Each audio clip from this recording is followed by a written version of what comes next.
தலைமை ஆசிரியர்களும் இதில் மிகுந்த அக்கறை எடுத்துக்கொண்டு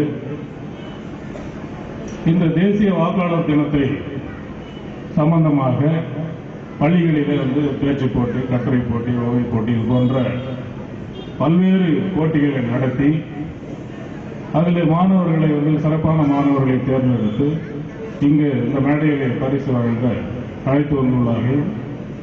அவர்கள் ஆசிரியர்களும் மாணவர்களும் எடுத்துக்கொண்ட பெரும் முயற்சிக்கு மாவட்ட நிர்வாகத்தின் சார்பாக என்னுடைய நன்றியையும் பாராட்டுதலையும் தெரிவித்துக் கொள்கிறேன்.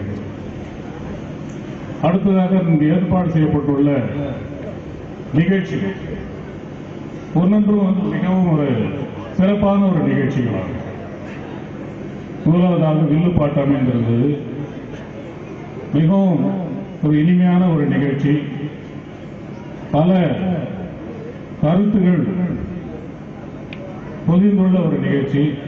அவர்கள் பாடும்போது குறிப்பிட்டுள்ளார்கள், நம்முடைய இந்திய ஜனநாயகம் தான் உலகத்திலே சிறந்தது என்று அந்த வில்லுப்பாட்டில் குறிப்பிட்டார். அது உண்மை.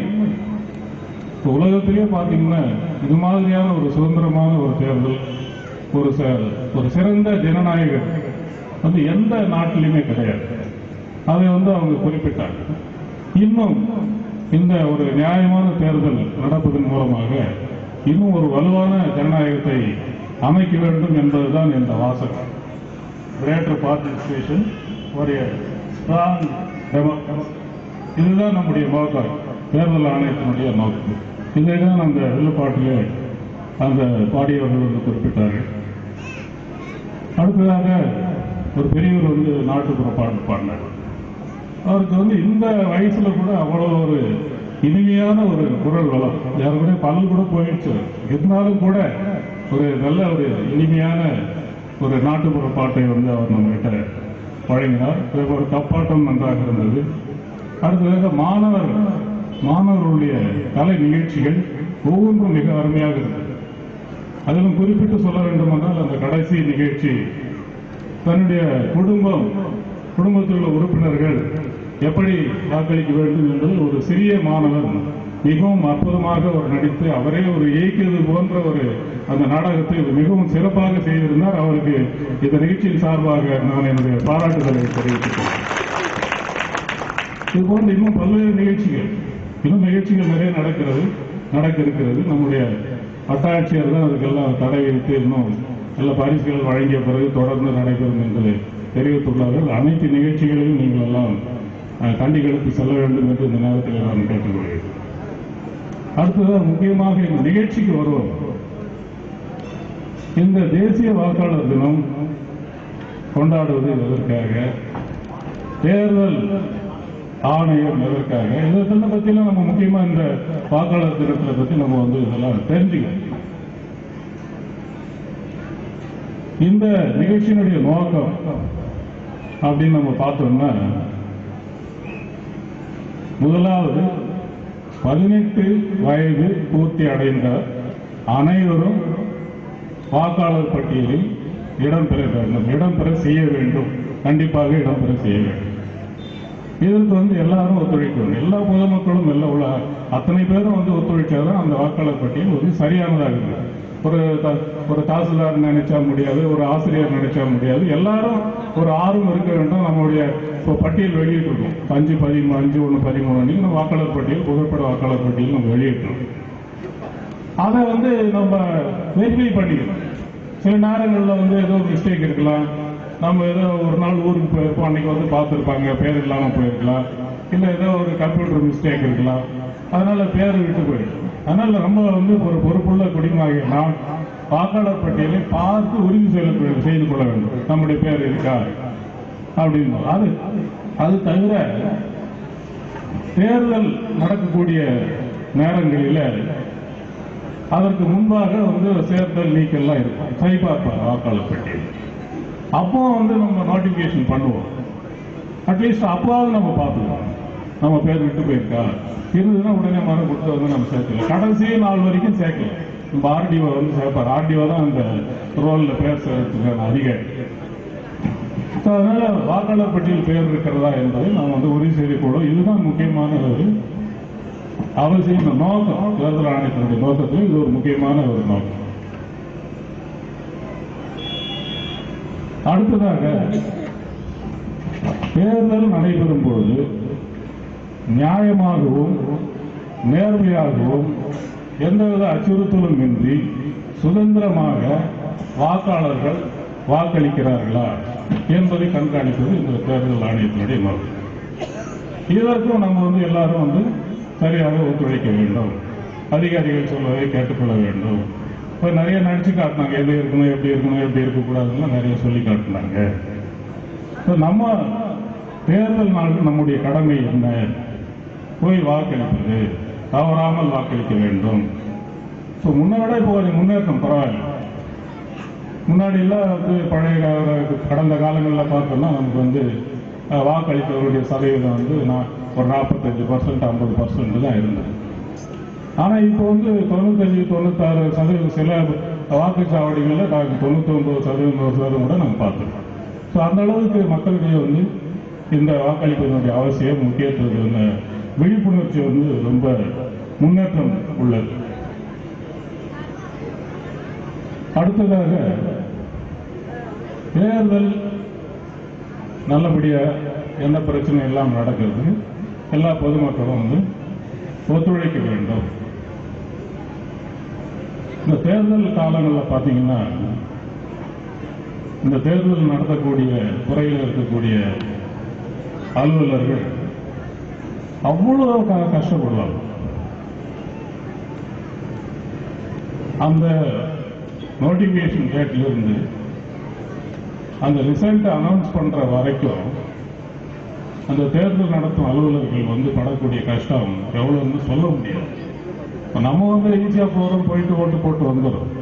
ஆனா அந்த தேர்தல் நடத்தக்கூடிய அலுவலர்களுக்கு என்ன சொல்லுவாங்கன்னா அது வந்து அவ்வளவு கஷ்டமான விஷயம்.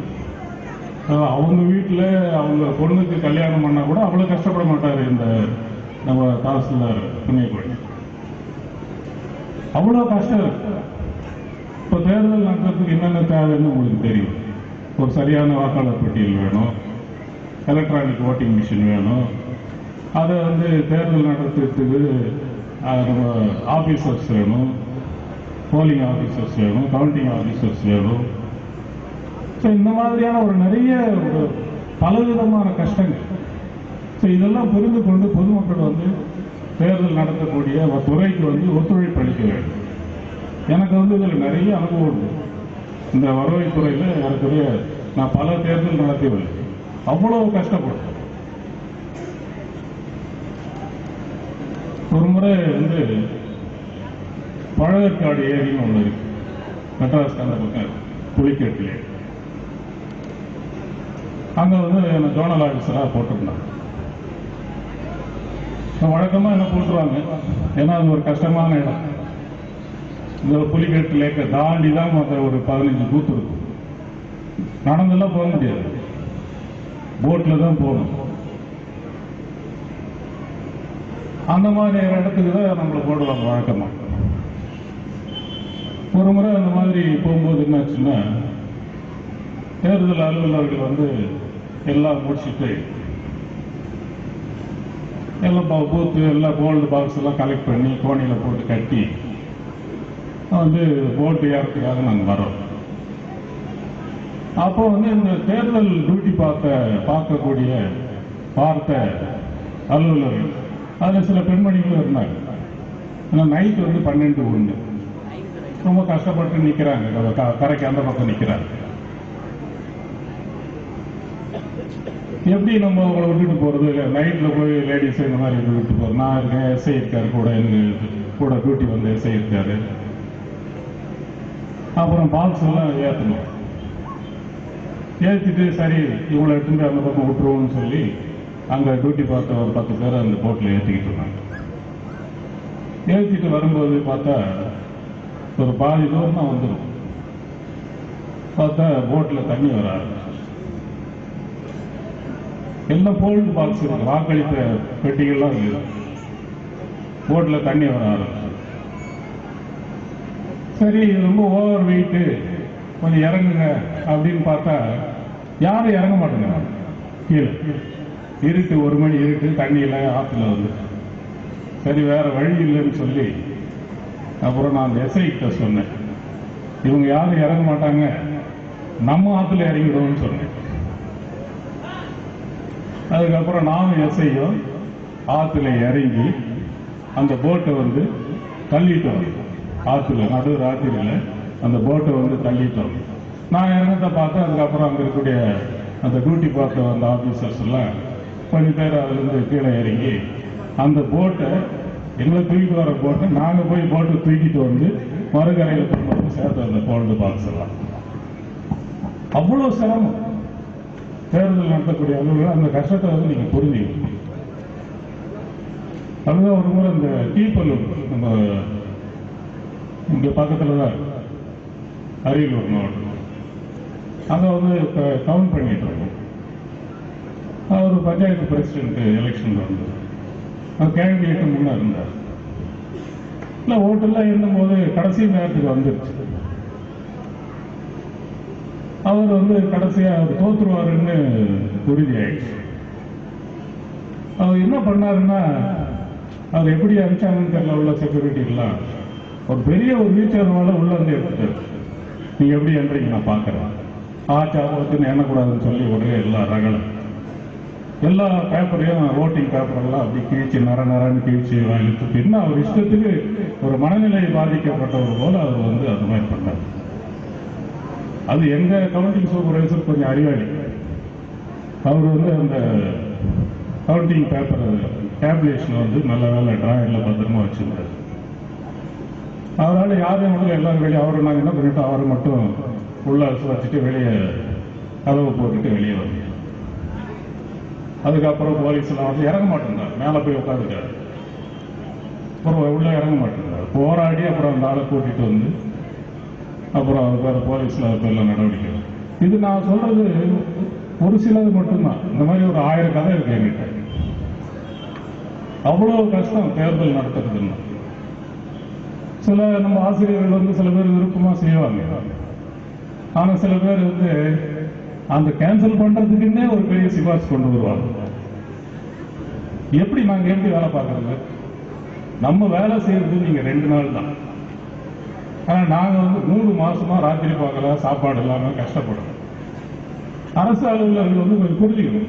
எதையாவது ஒரு காரணம் சொல்லி, சார் எங்களுக்கு கேன்சல் பண்ணிடுங்க சார், இதுக்கு ஒரு சிபாரிசோட வருவாங்க. இப்போ இந்த பஞ்சாயத்து எலெக்ஷன்ல நாங்க வந்து நைட்டு பார்த்துட்டோம். மறுநாள் எலெக்ஷன் நைட்டு 1 மணிக்கு 2 மணிக்கு நாங்க எங்க எவ்வளவு பேர் இருக்காங்கன்னு செக் பண்ணோம்.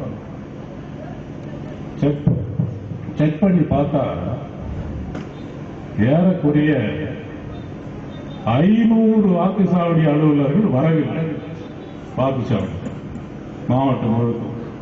எங்களுக்கெல்லாம் ஒரே டென்ஷன், எப்படி நாங்க வந்து காலையில் எலெக்ஷன் நடத்த போறோம் அப்படின்னு.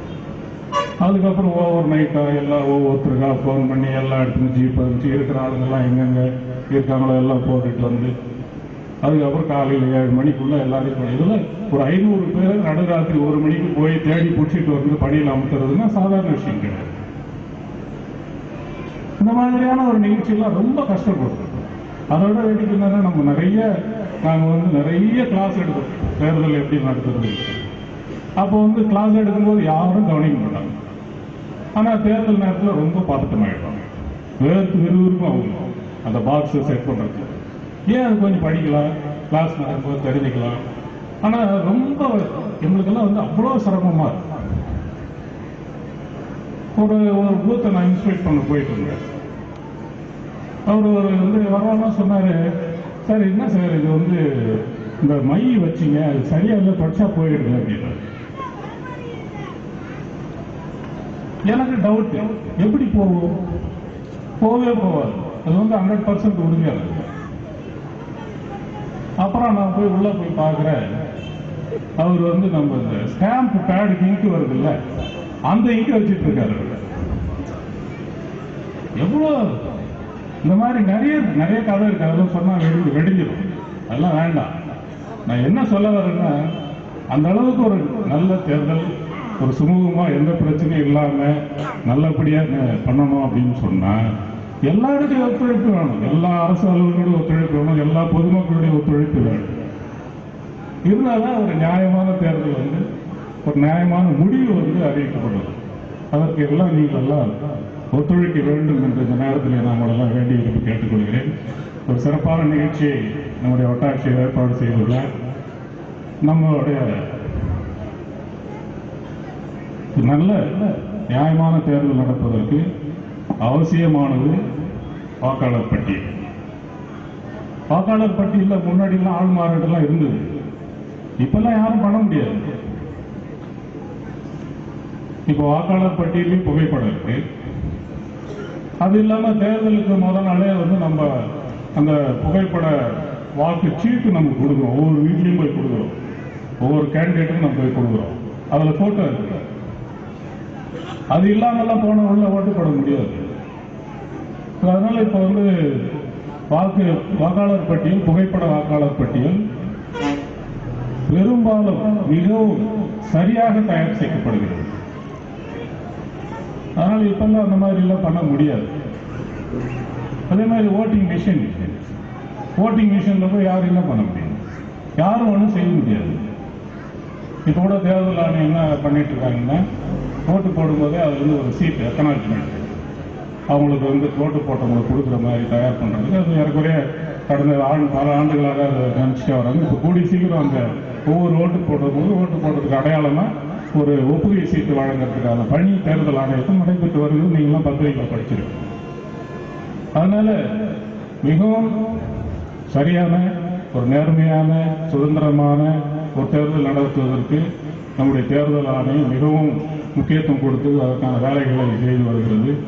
அதற்கு நம்முடைய பொதுமக்களும் அரசு துறை அலுவலர்களும் ஒத்துழைக்க வேண்டும் என்று கேட்டுக்கொள்கிறேன். குறிப்பாக நம்ம பள்ளி மாணவர்கள், ஏன்னா மாணவர்களை டச் பண்ணாம நான் எப்பவுமே பேசவே மாட்டேன். மாணவர்கள் தெரிந்து கொள்ள வேண்டும் தேர்தலை பற்றி, வாக்குரிமை பற்றி, வாக்கு போடுவதனுடைய அவசியத்தை பற்றி குறிப்பாக. ஏன்னா அவங்க தான் வருங்கால இந்தியாவை அமைக்க